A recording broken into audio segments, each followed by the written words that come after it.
There's another one that actually escaped from captivity. Yo.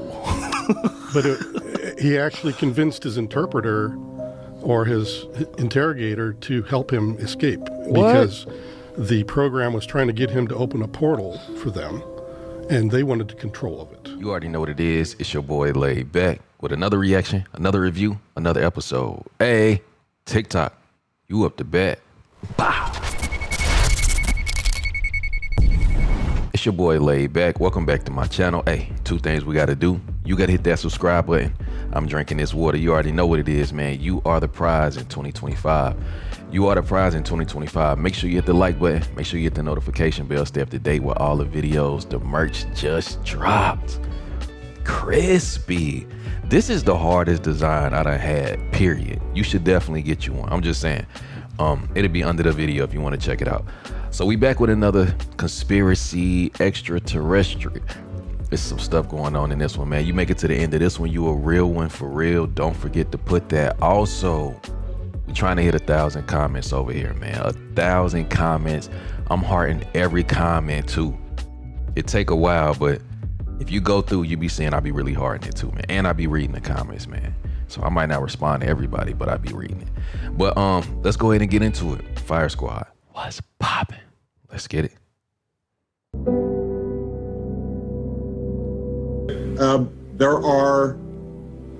There's footage and records of objects in the skies that we don't know exactly what they are. We can't explain how they moved, their trajectory. They did not have an easily explainable pattern.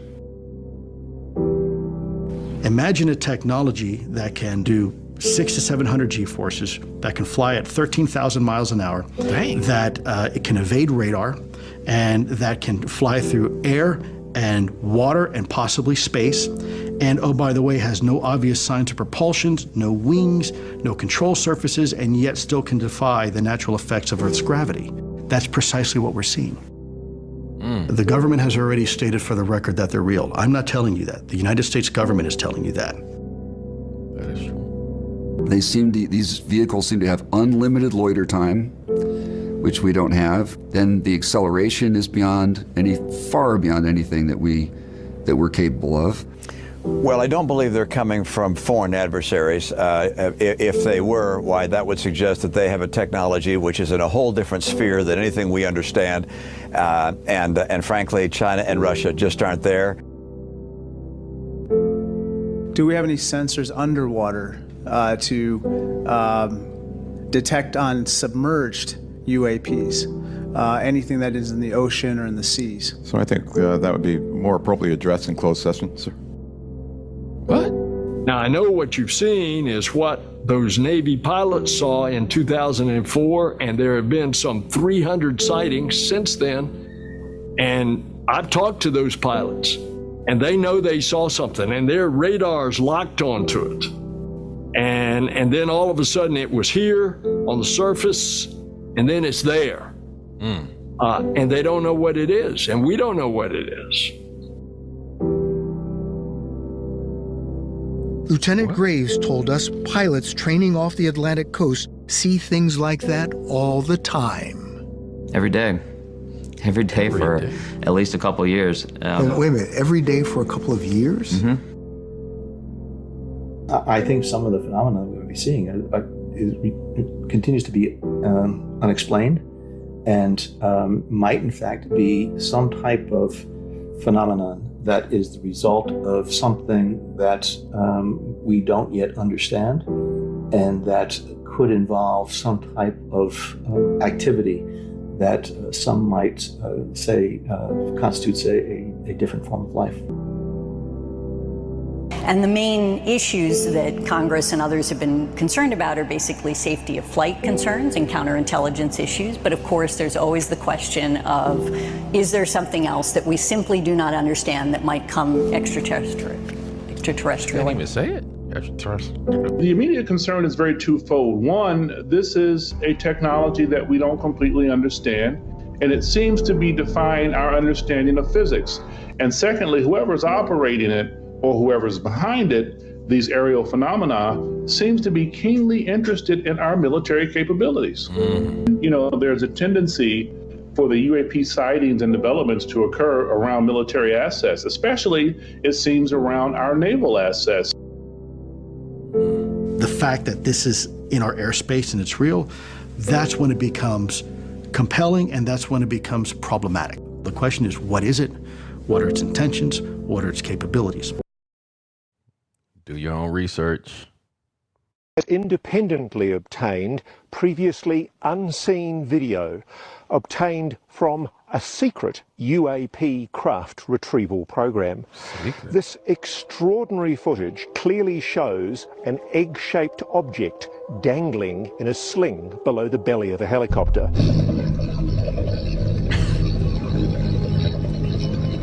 They done picked the egg up, man.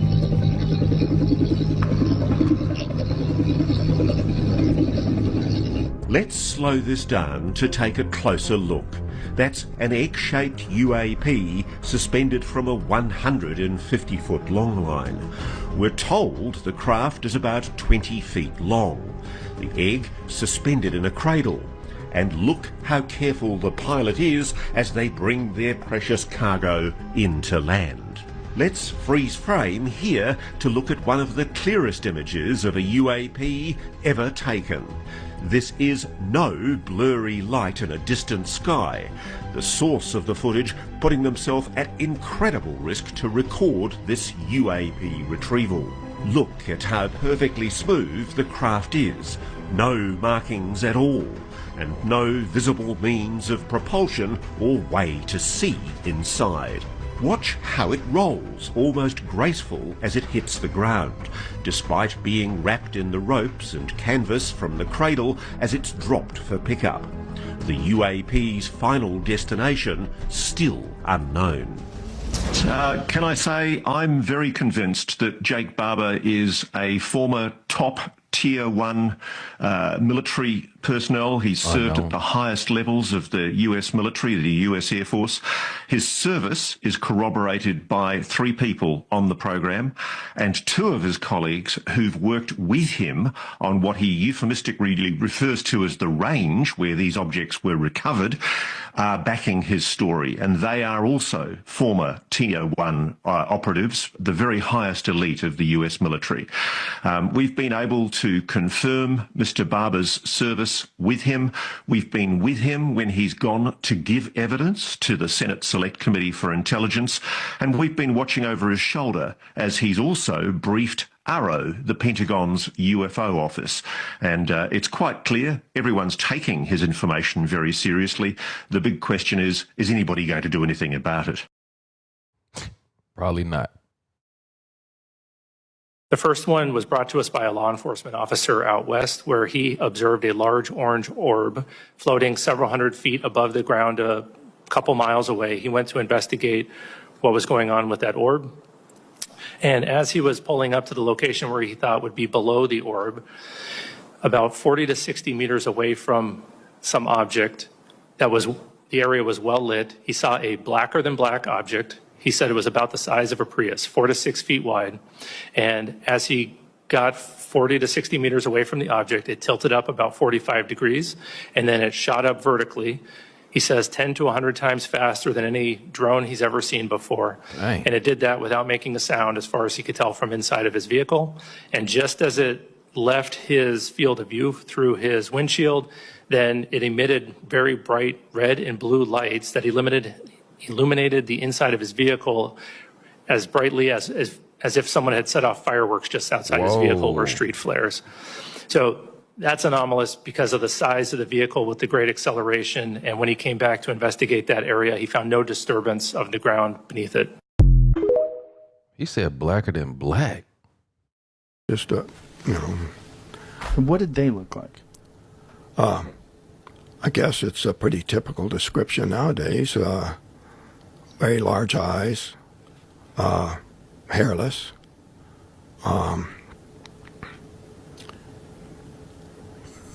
two eyes, nose, mouth. I didn't see them speak or no change in the expressions. And to me, that in the face of all the screaming and the fear that I was projecting, their lack of reaction probably just added to my panic. But did they feel like they were a living creature, or did they feel like they were a robot? Well, they were without expression, I'll say that. But, I've had 45 years to think about that. In more recent years, I think, well, maybe if they're telepathic and it's developed enough to where they don't need to talk, they also don't need facial expression. Right.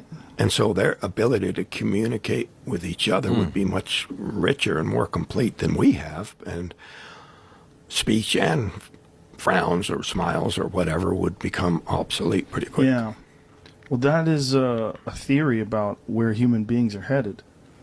If we continue to evolve, that we will one day reach this point where the biological limitations of our monkey bodies will slowly start to fade away, and we'll have different abilities. Different abilities to Well, why communicate. would we need to frown or smile if you can say much more? And also, their musculature, did they look like smooth, like they had no clear muscles? Yeah, they were pretty smooth, very light. When I hit the one, it fell back into the other one pretty easily. Like he weighed hardly anything. Like a little kid? He hit one? He punched the alien? That was the most terrifying experience of my life. But when I tell this story and try to relate to people, I'm trying to communicate what I experienced and how utterly, utterly traumatic that was, and how it was so devastating. I was, on the verge of catatonic for weeks after it happened. But I don't want to relate this story in order to inspire fear, because I've had enough time to think about it that I think that it was unwarranted, that my reaction was just due to my ignorance of the situation. The fact that I was returned at all is pretty significant. This dude was abducted for real. Why amnesty is required. I've said this publicly, so I'll say it again here. I was personally threatened because I knew of a conversation that happened somewhere. And I alluded to it in the most elliptical fashion on a public broadcast. Literally a couple of days later, I get a phone call from a friend saying, XYZ at the White House is really pissed at you, and you should not ever say anything like that again because Title 18 applies. I said, what does that mean? Lethal force is operable. Whoa. I'm not kidding you. Oh, my God. I put down the phone, and I honestly, I nearly broke down in tears. And I called a reporter friend of mine to just basically report it to them, to say, this just happened to me. I was just threatened. Because they knew what I was saying. Nobody else would have known what. Hold on, he got threatened. And they said, yo, if you, lethal force can be, this dude said, let me call a reporter and report what. Oh, hell no! Man, you better shut your ass up. It was what I was alluding to. Regardless of whether or not it's aliens, if they think you're disclosing their secure information, you might not be Well, I safe. wasn't supposed to know it because I heard it from a friend who wasn't supposed to tell me in the first place. But be very general in this to protect this person's identity because they're still on active duty. But like, I remember interviewing a guy, and I have a background in psychological analysis and other stuff to, assess people, and for like 3 hours. And it was a certain very senior Navy individual that saw he was going to work at a certain facility in the morning, not drunk, not high, and a 300-foot triangular craft hovered over his car for a couple minutes, and he couldn't even process what he was seeing. But then he took pictures of his car after the incident, and all the zenith upper-facing decks of his car got hit with ionizing radiation, ultraviolet, because the paint became milky. His headlights they were totally clear. His car was perfect before the incident. And I'm like, holy crap, you have physical artifacts. Wow. The guy we assessed, he had a normal psychological composition, no weird belief system. He's just a dude that was going to work at a Navy base, and he had a freaking huge craft. At least the physical proof he provided, he drew what he saw, no sound, these weird omnidirectional lights, kind of that classic, triangle. Like, holy shit, I didn't believe in UFOs, but these guys are like, they can't be lying to me, because they certainly are credible guys and have a lot to lose. He was super scared to come forward. He didn't tell his wife for 5 years. Wow. That was, I think, an inflection point for me where I'm like, okay, there's something going on that's not adversarial tech, talking to these people that were literally in tears telling me this stuff, because it was this emotional thing that they could not process analytically, what they were seeing. It was like totally beyond their comprehension. So, for what it's worth, yeah. I've never seen anything, believe it or not, so I came in as non-believers. He said his car came milky?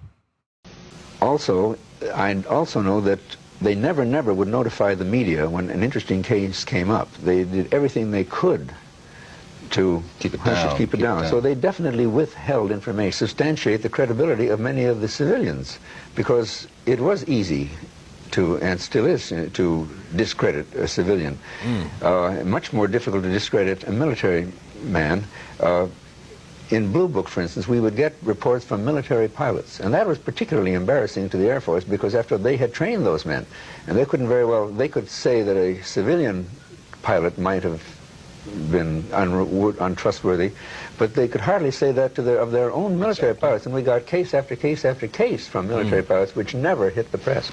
A UFO or several UFOs landed at a school in broad daylight in Rua, Zimbabwe, Africa, and interacted telepathically with nearly 100 school children. The telepathic message was that technology is a real problem. Yes. And there's things that people are doing with technology that are going to ruin the earth.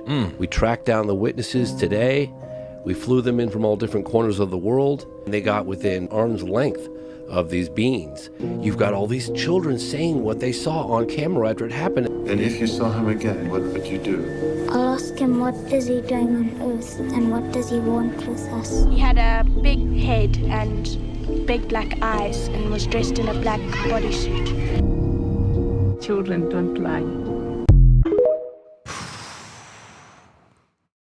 I want you to think about this. Something with the capabilities of traveling light years, not showing a heat signature, and the energy capabilities of that would put the Pentagon out of business. We wouldn't be fighting these worthless wars overseas over oil, and American boys and girls wouldn't be dying. It would put the war pigs out of business, and they'd have to go somewhere else, and I'm all for that. I'm all for that. I think what's going to happen now, the floodgates, other people are going to say, I've got some information, I'd like to come swear in. I've seen enough, and I would hope that you all would get that opportunity to see what we've seen.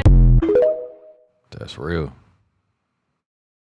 What is the scariest suggestion you've ever been given by a source? Well, David reinforced something I'd been told previously. David Grush told me in the interview that there have been occasions when the phenomenon has hurt humans and indeed killed humans. And it's interesting because if you go into the military archives of the United States, there are many incidents where US military, particularly US pilots, have either disappeared or crashed in strange circumstances. One of the incidents I was talking to somebody about yesterday was in Puerto Rico, where 2 US fighter jets allegedly disappeared, engaging what report witnesses said was a gigantic football field-sized craft hovering in the sky. Now, the US at the time obviously denied that this engagement occurred, but the source that I'm speaking to says he knew that 2 pilots disappeared from the flight line and were officially declared missing. Now, there are these incidents all the way through US military history. And indeed in my country, there's a case, a very famous case in 1978, I'm sure people will correct me if I'm wrong. A young pilot called Frederick Valentich was flying over Bass Strait between the island of Tasmania and the mainland of Australia. And he reported to the air traffic control at Moorabbin in Melbourne that he was being hovered over by a gigantic craft. And in the course of the conversation, all of a sudden a metallic noise was heard. The audio of that exchange is publicly available. What? And it's quite frightening. Something he claimed, was hovering above his aircraft, and then he and his aircraft disappeared and were never seen again. What? These are incidents all over the world. What? Come on, man. One of the weirdest ones was Ryan Graves. Just interviewed him in Washington, D.C., and you know one thing that he told me that I was fascinated by? He said that the Admiral came in, I think it was in 2015, when they just gotten that one object that was kind of rotating, kind of like a disc-looking thing. He said that the Admiral came in, and he was like, oh, God, the Admiral's here, and they had a debriefing on it, and they were showing the videos, and the Admiral stepped in, and he took a look at it for 5 seconds, and it's much longer than 5 seconds. He shrugged his shoulder and was kind of like, oh boy. And he walked out of the room. I was like, well, what did that mean? That means that he was very aware of this. This phenomenon's nothing new. It's been going on and they've known about it. But what can they do, right? They're stationary. They're in the air. He goes, they don't have to recharge. That they're footage, there 24/7. is it the gimbal footage Yeah. where it turns sideways? The gimbal footage is fascinating because you see it rotate. Yeah, You see it that do was this thing that everybody describes. Taken at night. This was Senator Harry Reid, former Senate Majority Leader Harry Reid told me this on camera. The evidence that's been released is just the tip of the iceberg. To your knowledge, can you name the country and around time frame that the first back-engineered UAP program started? Ma'am, unfortunately, I would not be able to have that conversation in public. Can anyone on the panel name that? I cannot. None of you? Okay. Wow. This next question is for Mr. Gallaudet. To your knowledge, have any USOs ever outpaced our submarines? Yes, ma'am. At what magnitude? I don't have the exact speed, but again, a witness came to me, a credible former submarine officer who observed it on sonar data. And this was in the 80s in the North Atlantic during a storm, and it outpaced his submarine by orders of magnitude. Are you aware of any hot spots that currently exist off our shores in North America? Not with sufficiently credible data, ma'am. Okay, we've heard reports of there potentially being hot spots, maybe entry and exit points. Have you heard of any of that? I have not, ma'am, but my colleague here, Mr. Elizondo, does discuss some USO activity that he's observed in certain DoD databases. Mr. Elizondo, in regards to these aircraft being piloted by whatever they might be, non-human biologics, would you agree that it's likely that they are being piloted by some mind-body connection? Ma'am, I think it is safe to presume here that they are being intelligently controlled because some cases seem to anticipate our maneuvers, and in other cases they seem to, I came across an email where the word stalked was used in a very secure email between Navy officers discussing their ships being pursued by a UAP. In our previous panel, we had Grush, and he had testified to say that some of these were interdimensional beings. Can you speak on that at all? Ma'am, I'm not qualified, certainly as a scientist or otherwise, to speculate points of origin. I looked at everything from a scientific perspective. So if you look at, for example, instantaneous acceleration, which was one of the observables of the program that I belong to, ATIP, the human body can withstand about 9 G-forces for a short period of time before you suffer negative biological consequences. Blackouts and ultimately redouts and even death. Comparison, our best technology, the F-16, which is this older platform, but one of our most highly maneuverable aircraft, manned aircraft, made by General Dynamics, can perform about 17 or 18 G-forces before you start having structural failure, meaning that the airframe begins to disintegrate while you're flying. The vehicles we're talking about are performing in excess of 1,000, 2,000, 3,000 Gs. So I guess, would it be safe to infer that they're living craft? I'm not prepared at this point to state for the record is something alive or not, because even that definition is hard. There was a time in science we thought that life required oxygen, and we now know that's not true. There are anaerobic bacteria that thrive in oxygen environments that lack oxygen. And also same with photosynthesis. When I was in college, I was told everything is derived from photosynthesis as a form of energy.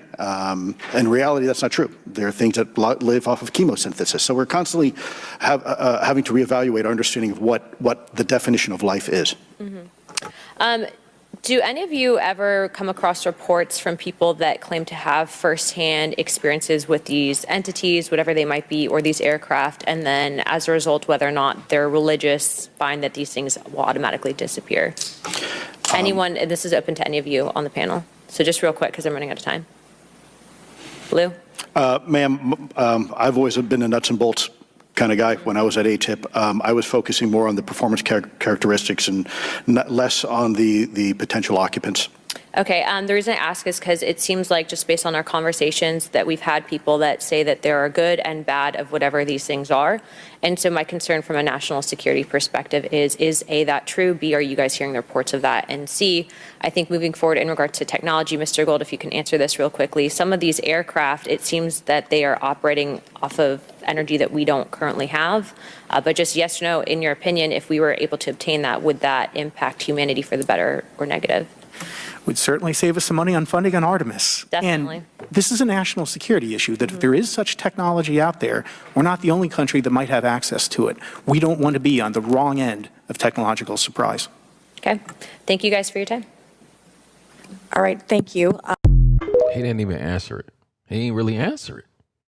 So, in case you missed it, the House Committee on Oversight and Accountability had a hearing today on UAPs, otherwise known as UFOs. So here's a quick overview of everything that happened, and I'll make sure to give my personal thoughts on the matter at the end. So 3 witnesses testified today before Congress: David Grush, former Air Force officer and member of the U.S. Department of Defense UAP Task Force, but he's more commonly known as the UFO whistleblower; former commanding Navy officer Commander David Fravor; and executive director of American for Safe Aerospace Ryan Graves. Each witness detailed specific accounts of their separate interactions and first-hand sightings of UAPs over the last decade. Commander David Fravor described 2 white tic-tac-like objects that would quickly descend and ascend from 80,000 feet to 20,000 feet back and forth, as well as rapidly darting side to side over the waters off of the coast of San Diego. Ryan Graves described his multiple sightings of a giant red rectangle about the size of a football field hovering over the waters off of Virginia Beach, as well as multiple sightings of square objects encased within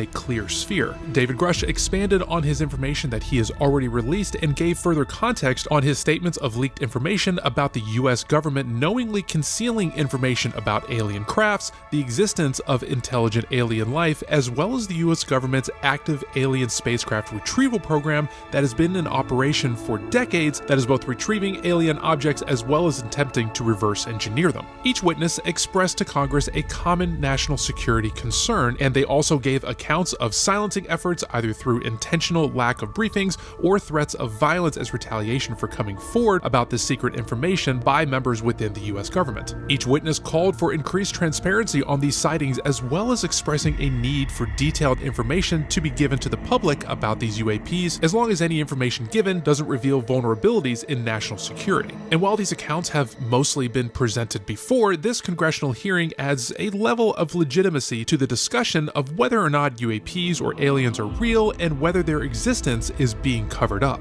But while this all may sound exciting to those who want to see this as definitive proof for aliens, I want you to remember that this is really nothing more than just testimonies. These claims still need to be sufficiently looked into, and getting Congress involved will hopefully help bring more light to whether or not these claims are legitimate. And keep in mind, there will be a lot of headlines that you'll see about this, and many of these headlines will immediately assert aliens as the explanation for these UAP sightings. They'll state it all as completely factual, even though there's a lot of questions that we still have to answer, and those articles, in my opinion, are being very irresponsible. The truth is, we are still very unsure about all this, so it's good to maintain a healthy amount of skepticism with these claims until more definitive evidence and proof is provided or uncovered. And as of right now, as far as I'm concerned, there are 4 distinct possibilities with some variation between these 4. The first is that all of these accounts and witnesses are completely full of it, and none of this is factual or accurate, which can be pretty upsetting to most, as this made it all the way to a congressional hearing. The second is that it's true, the governments have been actively hiding the existence of alien life and spacecraft for decades, which will understandably understandably be quite upsetting for a lot of people. Third is that the US government and those observing these UAP sightings genuinely have absolutely no clue what they are, which I would argue is the most terrifying option. Just imagine the concept of something being able to come to you, but you can't go to it. To a lot of people, that would evoke a pretty unsettling and vulnerable feeling. The fourth is that the government is simply saying that they have an alien retrieval program as a way to funnel in billions of dollars of funding free from an oversight and accountability committee, and the whole alien narrative is just a trick. But needless to say, this is a very exciting, mysterious, and interesting time to be alive, as we may be pretty close to finding out the answer humanity has been seeking. Are we truly alone in the universe? We are definitely not alone, in my opinion. And I don't know how much people want to hear this, but they want to hear it. It will keep you awake at night. I mean, if you have children like I do. Coming to my mind right now is remote viewing. Yes. Is that involved in this? But in a very high-tech way, technologically. This, where when you start experimenting with and reverse engineering an extraterrestrial vehicle, their communication systems are not based on the speed of light like our cell phones, right, or video. They're based on this understanding of the cosmos because they've lived for millennia in that understanding. Technologies that interface with directed thought. I call it technology-assisted consciousness, and consciousness that assists the technology, so they can interface bioelectric field and thought, and they navigate the spacecraft, the speed of thought versus the speed of light. Yeah. But think about why that's so important. If you're from the Andromeda galaxy, which is 2.5 million light years from here, at the speed of light, your cell phone, it would take 2.5 million years for a signal to get there, and another 2.5 million years for them to answer, and you hear it. Dang. 5 million years. There are certain technological thresholds you have to have crossed if you're an extraterrestrial interstellar civilization. And physicists have estimated that the volume of space in a coffee mug has enough potential energy to boil off all the oceans of the world. Tesla called it the infinite energy field. But as soon as you step into the reality, the three-dimensional reality of these UAPs and UFOs, you immediately begin talking to people, and this is what happened to me in the early 90s, to people who know the physics of the energy systems, because these things are not using oil, gas, coal, nuclear, what have you. They approached me, and this is the fall of '93, just before I briefed CIA Director Woolsey, and they said, look, you don't need to be talking. They knew all about this meeting that was going to happen. And you don't need to be talking to the president and the CIA director about this. They don't know anything, and they're not going to know anything. Dang. If you want to know, you talk to us. We're the WFO. We're the work for other contractors. We're the people who are working on these technologies and doing the technology transfer. And then they were trying to convince me to side with what they were doing. And I said, no. I said, this is a corrupt enterprise. And then he offered, he says, you're a doctor, you can take out as many credit cards as you want. We'll zero them out each month because we run the supercomputers that back up the entire banking system. And we can get an infinite amount of money through certain techniques. And I said, then you're going to own me, aren't you? Because he says, no, we're just trying to help. You see how these... This is an absolutely true story. He put me under sodium pentothal lie detector. Now, if you look at quantum entanglement and the concepts of the universe being a holographic conscious entity, which it is, then you start talking about not just material, but you're also talking about other dimensions that are at refined levels of frequencies and vibration. But it's not like it's some distant place, it's folded within. Zoom in on it, the entire image would be in there, and zoom in again, it's holographic. The cosmos is this conscious quantum hologram. And so there are many, many, many dimensions. That's a lot. There's another one that actually escaped from captivity. Yo. But he actually convinced his interpreter or his interrogator to help him escape. What? Because the program was trying to get him to open a portal for them, and they wanted control of it. And the guy, eventually, the interrogator actually pushed him into the portal and had surreptitiously given him back to his own home world. Wow. And it ended that guy's career probably. Wow. A portal. Yeah. And what kind of portal are we talking about? You're talking like it's kind of like a way of opening a wormhole that you can control. And did they say where this thing was accomplished and how? I think it was also in reticuli. I think it was another being from the reticuli system. Right, but the portal. Where's this portal? How is it accomplished? The portal, I thought, I was trying to think. It sounded like it might have been on the Pacific Northwest or the West Coast area is where this was taking place. And did they say how the portal was made? Was this made by them?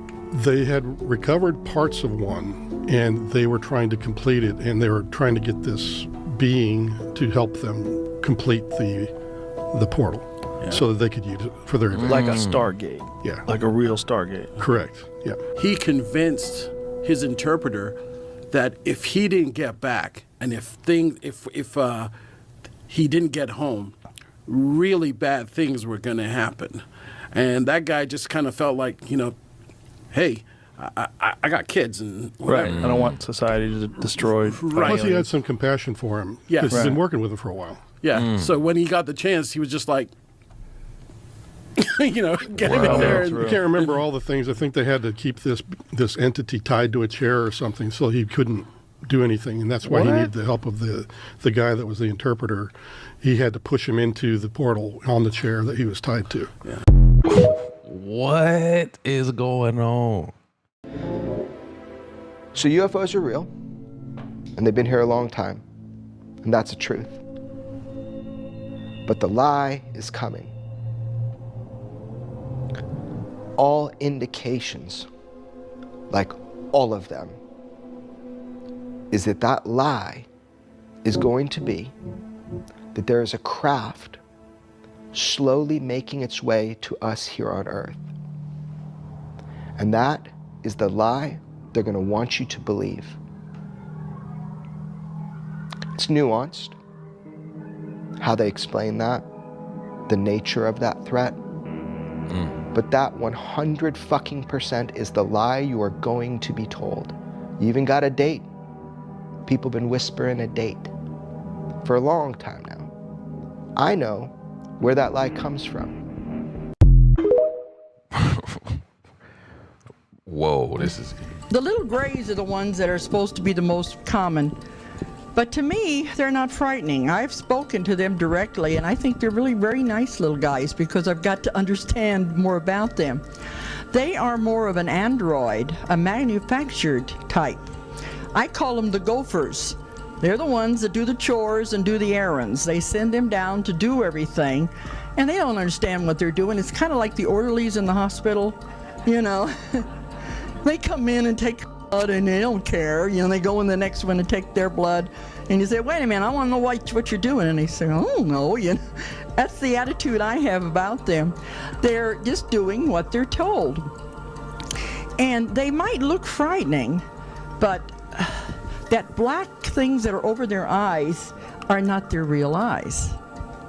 That is a lens, almost like a sunglasses. Our friend standing over here, it's almost like a sunglasses because they can't handle the radiation of our sun. It's to protect their eyes. And I was surprised when I saw the film on the alien autopsy. Many of you saw that, didn't you? It was around for quite a while, how they removed something from the eye, a black membrane type thing. And I thought, wow, I said, I've come across that in my books. And I work, and they said, when somebody read your books, and I said, and this one hasn't been printed yet, where I've discussed that they have something over their eyes. So they have come up with the same things that I've come up with, apparently. And the skin is very, very delicate. They said it would hurt them to blow on it even. It's very delicate. So they have to be covered with a kind of a membrane to protect their skin. Covers them all over. This helps to give them this mask-like appearance. But also the mask-like appearance comes from the fact that the aliens mostly communicate mentally, telepathically. And their they don't have any digestive organs as we know them. And over the time of the many, many evolutions with evolution, their digestive Elimination organs have atrophied. They don't use them anymore. They don't have to. So the same has happened with the face. The facial muscles, because they don't talk, they don't have to, these muscles have become very stiff and mask-like. And it's not that they're mean-looking, it's just that they don't use expressions. She act like she know what she talking about. When people ask me, are the UFOs a threat to the national security? I said the man-made ones absolutely are. The extraterrestrial ones aren't. How are you able to tell which one of these are man-made versus ET? At a great distance, you would know. If you're up close enough, the man-made ones are going to have components, protrusions, electromagnetic, often. They're going to be seams, welding marks. Underneath there could be pipes and other things. It's very clearly a man-made machine. The extraterrestrial ones, seamless. They're extruded in this process of how they create them. Even the light they give off is very different because it's coming through such pure material science. The only way that you can control at this point all this coming out is to control the narrative, the spin. So you'll tell the public, yes, the UAPs are real, but we don't know what they are. Well, this is an absolute lie. We absolutely know what they are. Some of them are ours, man-made, and are confused quite frequently with the others, which are of extraterrestrial origin, or ETVs, extraterrestrial vehicles. Those operatives are taught very well to take an issue, grab it, capture it, and then spin it in the direction that they want. Now, the direction they want is endless ambiguity. Gee, we don't know what they are. We don't know what they are. It's nonsense. We've proven what they are. You know, I have 755 whistleblowers. And it's one of the craziest stories, and I've been doing this for 30 years, and this story is nuts, okay? Okay, so here's what happened. It was the winter of 1994. There was an unidentified flying object that was picked up on the base. It was recorded by sensory data. It was picked up on camera. It had camera footage of it from different locations. So it's footage, people talking about it. What is it? We don't know. It's unidentified, and it flies around the base, and that leaked. And the names of the witnesses leaked. Say what it did, like how it moved? It just didn't have any visible means of propulsion. It didn't have any wings. It didn't have propellers. It just looked like an object, a round sort of object, weird shape with things coming off of it. And it was just moving around the base. 3 days later, it's early in the morning, and there's 3 Jeeps in convoy on a dirt road heading out in Ellis Test Range. And they see what looks like maybe somebody was involved in a plane crash. There's somebody that was struggling out in the middle of the desert. It was early in the morning, looking at this individual, and like, oh my God, is that a person? That individual looks like they need some help. They look cold. Their skin had a slight blue tint to it.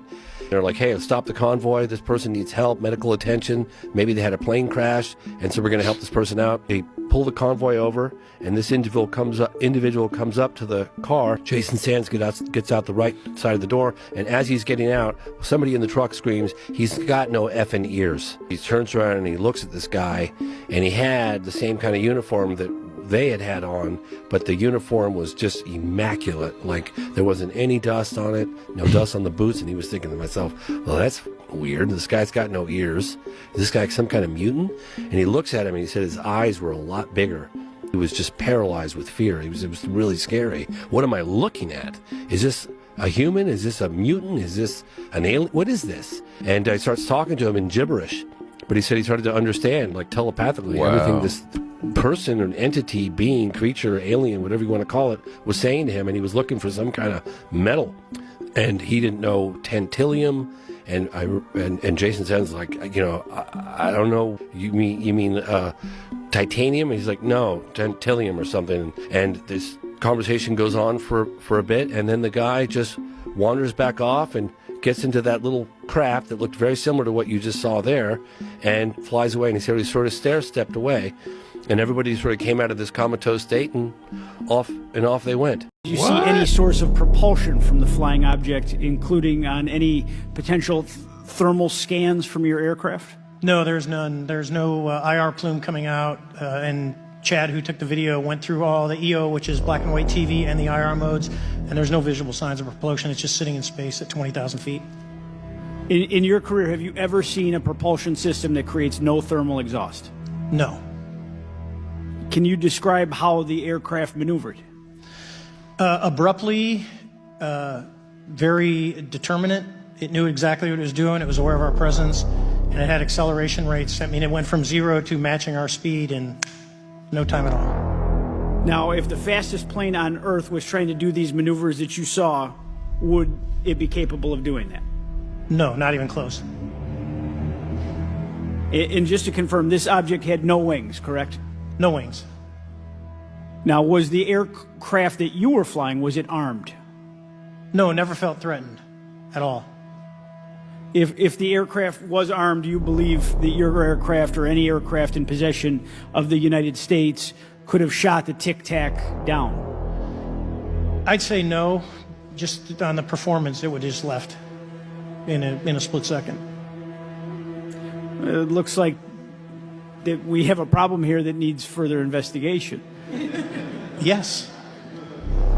In your belief, is this flying Tic Tac, I mean, is it capable of being the product of any other nation on the Earth? No, like I said earlier, I think it defies current material science and the ability to develop that much propulsion. And I know there's been some physicists who have done calculations, which is beyond anything that we have. Well, either the United States has an adversary here in this world that we don't know, or we really have some serious investigations to do. I really appreciate you being here. Is there anything else about the November 14th, 2004 incident that you think is important for this committee to know that you haven't been asked here today? No, it's been said it's probably the most credible UFO sighting in history based on all the sensors that were tracking it, and then for us to get visual and to go against the naysayers that it's something on the screen or whatever. I mean, there's 4 sets of human eyeballs. We're all very credible. Of the 6 of us that were involved in the thing, including the video, every one of us is going to do 20 plus years in the military in very responsible positions. So I would say the world needs to know that. It's not a joke. Well, thank you very much for your testimony here today for all of you, and I yield back, Mr. Chairman. Serious. The Betty and Barney Hill story is very interesting, but there's no real evidence other than their testimony. Is that correct? Well, there was a stain on Betty's dress. There's her excellent recall. He was unconscious. What was the stain on her dress that's so interesting to me? It was a fluid that they used in the testing, that some kind of a fluid, the a chemical. alien testing? That they did when they drew ova from her and they drew sperm. From him. Now, so there's a book out called Contact by Stanton Friedman. I read that. Kathleen, I'd love to know where the car is. Where the Chevy they were driving. Oh, it where disappeared? Is that? I don't know. I'd have to ask Kathleen where it is. Did it end up in a junkyard? Because there were marks on the back of the car as well.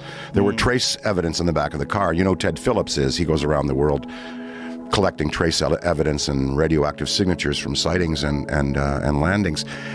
On the back of the car, there was a couple of marks, but it was Betty's. It's their credibility. Why would they want to bring this into their lives? And she was conscious, semi-conscious through much of it, and Barney was not conscious. He was unconscious. If you hear the tapes of Ben Simon's interviews with them under hypnosis, the screaming, and he was just so frightened. Yeah. And the Zeta Reticuli map, when the being Betty looked at the map, and the being showed her a map as she was on her way out the door, and she said, "May I take this?" And the being was going to give it to her, but then another one zipped up and said, "No. You can't have this." Zeta Reticuli is exactly the same place where Bob Lazar says they found those with the spaceships that they have at Area or S4. Well, the Little Grays, Zeta Reticuli, Barney and Betty's abduction. You had Marjorie Fish, an amateur astronomer. She took the memory of Betty's. Betty drew up the star map, and she did a three-dimensional scale model of that part of the universe, and was able to identify Zeta Reticuli 1 and 2, and accepted by astronomers. So that map that Betty saw aboard that ship had not been seen on Earth before. And Betty has no history of astronomy, or no studying it? No, none of it at all. And you know, interesting things like when they got back to the house, the house was open, and the keys to the house were on the table with leaves, so that they might have dropped them at the site, and the beings returned them. What? What did they have? They had nine craft altogether. I only got hands-on with one of them, so I can't really say what how the others operated. Did you see the other ones? Yeah. At one time, and only one time, the bay doors between the hangars were all open, and I could see all the way through. And were they all exactly the same? No, they were all different. Different shapes? Yeah. But they were all from somewhere else? Yeah, absolutely. Now, did anyone make any attempt to explain or to tell you where they came from? No. No one is the least bit interested in letting everybody know all the facts. They want to give you the minimum information that's necessary to complete your task. So you're not getting the story of where they came from. You're not getting the story of how much progress other people are making. You just focus on the small component. But they gave you some indication that they've been working on these for a while? Yeah. When do you think they acquired these? I really couldn't say. I think they've been around for a while. So they bring you into this room.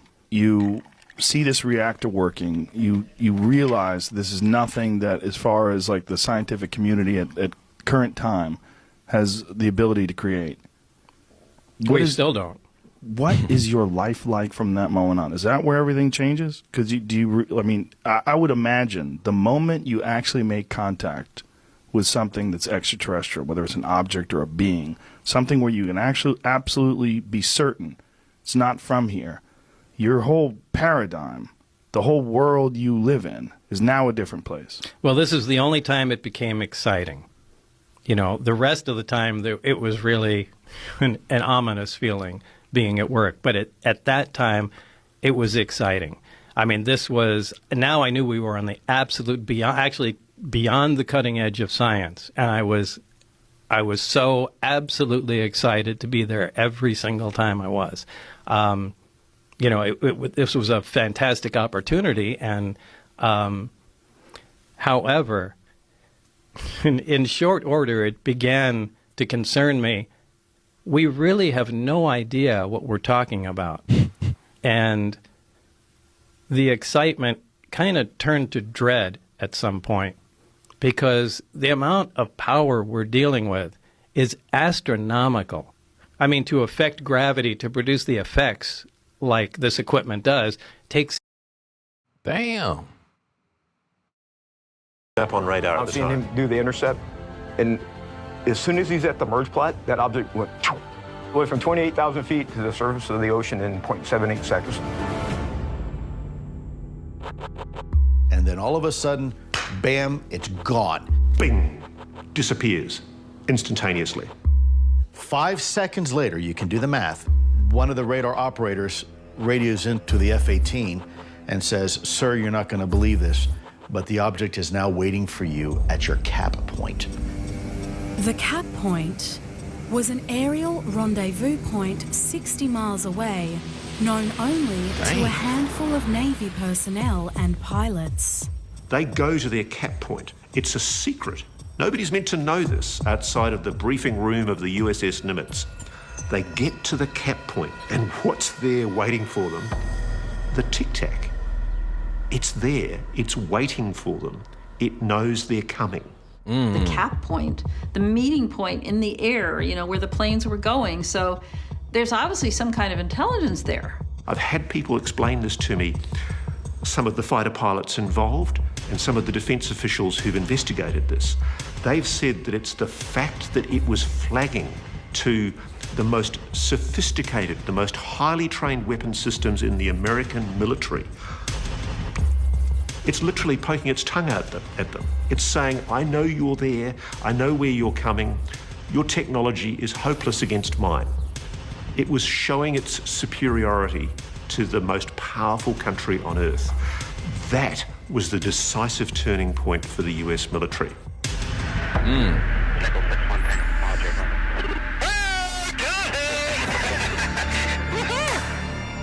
The accelerations that were observed would destroy 5 or 10 times over any craft that we could design or build today. No visible propulsion system. No visible propulsion, no obvious signs of lift, no wings, no rudders, no control surfaces, no ailerons, no elevators, no cockpit, no rivets. My gosh. They're all going against the wind. The wind's 120 knots from the west.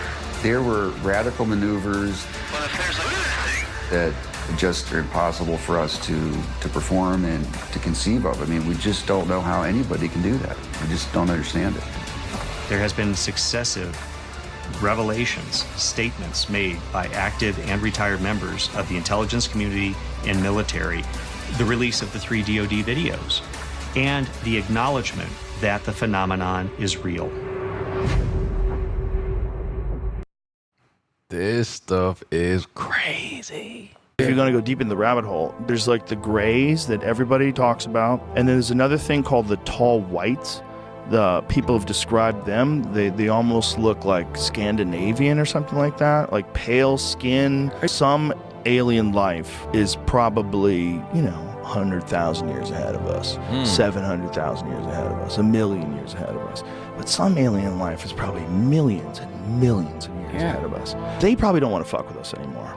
But I bet that intelligence reaches that moment where you can join the intergalactic hive of minds. And the civilization reaches some insane harmony with the very universe itself. Right. That's probably where it goes if you don't blow yourself up. Right. You are saying to the human race, for the first time, an official intelligence representative at a high level from the US government is saying publicly, we are not alone. We're definitely not alone. Absolutely, the data points empirically that we're not alone, yeah. You've said that we have, the United States has spacecraft, intact craft. We do. Do we have bodies? Do we have species of Well, non-human? naturally, when you recover something that's either landed or crashed, sometimes you encounter dead pilots. And believe it or not, as fantastical as that sounds, it's true. Guy contacts me. He goes, I'm a private investigator. I find people. I said, well, his name's Chuck Clark. Go to it. So he finds him. Right at that time, I'm going on the Impulsive podcast with Logan Paul, and I tell Logan Paul the story, and he has exactly the same response you have, and I don't blame you, okay? I'm not here to convince anybody of anything. I'm just telling you what I saw. It was very impressive what I saw. Very impressive. If it was a fake, my God, that was well done. He should be making movies with Spielberg. So anyway. What is this gentleman's name who has this again? Chuck Clark. Chuck, what are you doing, Chuck? Well, let me finish. So Logan Paul, he's like, I want to go to this guy's house. I said, hey, I got the guy. He's got the information. Logan's like, this is all behind the scenes. So Logan Paul takes, I put him in touch with this guy, and this guy lives in the middle of nowhere. I mean, it was like Logan Paul takes a Mercedes with a bunch of guys and $100,000 in cash, a big brick. And he goes out to this guy's house in the middle of the desert. And Logan calls me in the middle of nowhere. And he's like, you sure your contact's legit, dude? My phone doesn't work. I'm in the middle of nowhere. I got $100K cash in my pocket. And I can't find this guy. I said, no, I'm sure he's good, And so Logan goes in there and meets Chuck Clark. And Chuck Clark's like, yeah, I got the tape right here. And so he says, I'll give you $100,000 for it. And the guy says, no way. And so Logan Paul was going to reveal this for the first time. Logan Paul has got a button camera on his dress, on his clothes. So Logan Paul's like, all right, well, this guy doesn't want to, he's going to die with it. So let's get this thing on camera. So Logan's like, well, let me see it at least. So Logan looks at it with his thing and, could you show it to me again? Gets another angle, and then he leaves. So Logan's like, I don't know if I want to go public. I mean, I don't really own the video. I don't know. It seems like a bit of a gray zone. So I said, look, this is a story that might be of interest to Bob Lazar, because maybe Bob Lazar should see this video. And then what? Logan Paul? I've seen, as Dad had also seen a UFO, I've clearly seen a UFO. What'd you say? I was actually, here's the weird thing, I was actually on my way to, I think, visit Dad in New York. I think it was New York, which is where he'd seen one on the Upper East Side in an apartment that I visited. I went to see him at. He's standing on the roof of this apartment where he he was living at the time, and it's on film. He clearly says, this thing came along. I can tell you exactly what it looked like. Went up the Hudson, went under the bridge, and then zapped off. My experience, I've had two experiences, but the most profound was, funnily enough, was one of those flights on good old TWA, and I was in the front part of the plane, and had been given, because I was quite young, maybe anywhere between 8 and 10, I don't know, 11 maybe, and I was going to see Dad for one of the first times in the US, and the guy that was escorting me over gave me one of those, first time I'd ever seen them, one of those books that had blank pages. I thought, wow, those are weird.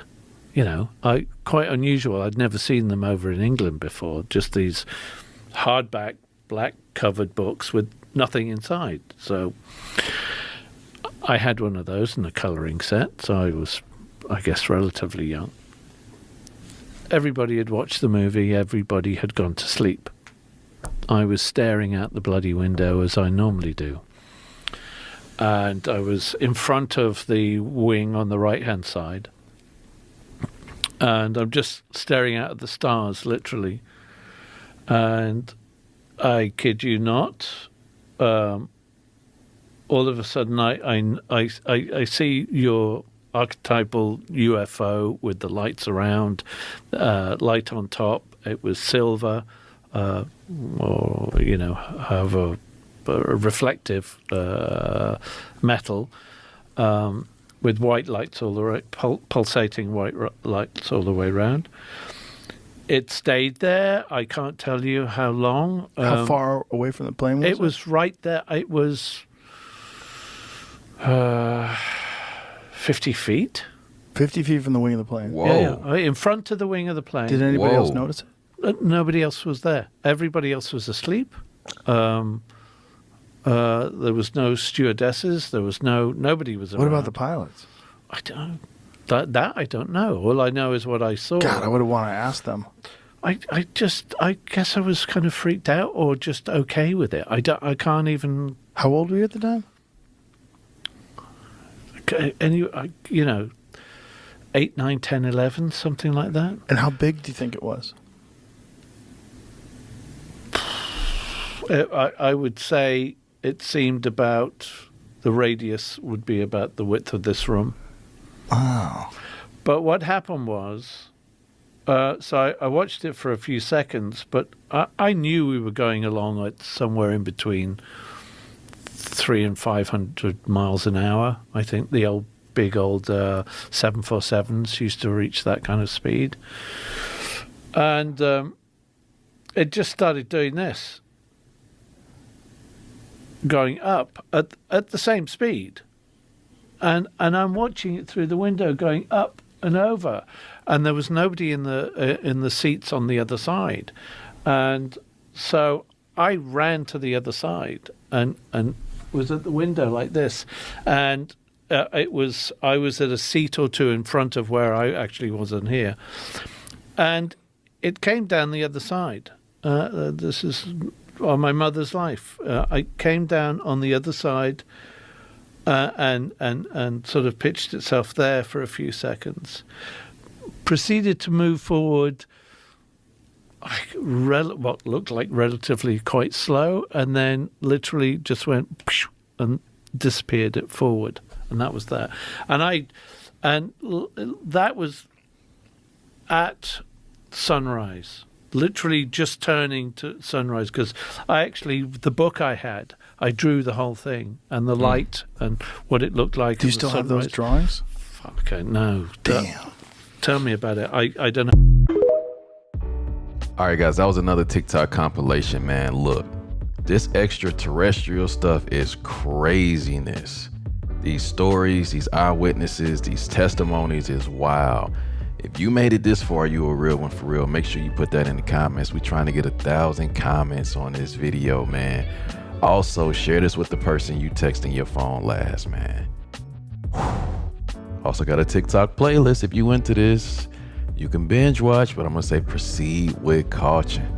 But until next time, self-love and positivity. Fire Squad, I got you and you know it.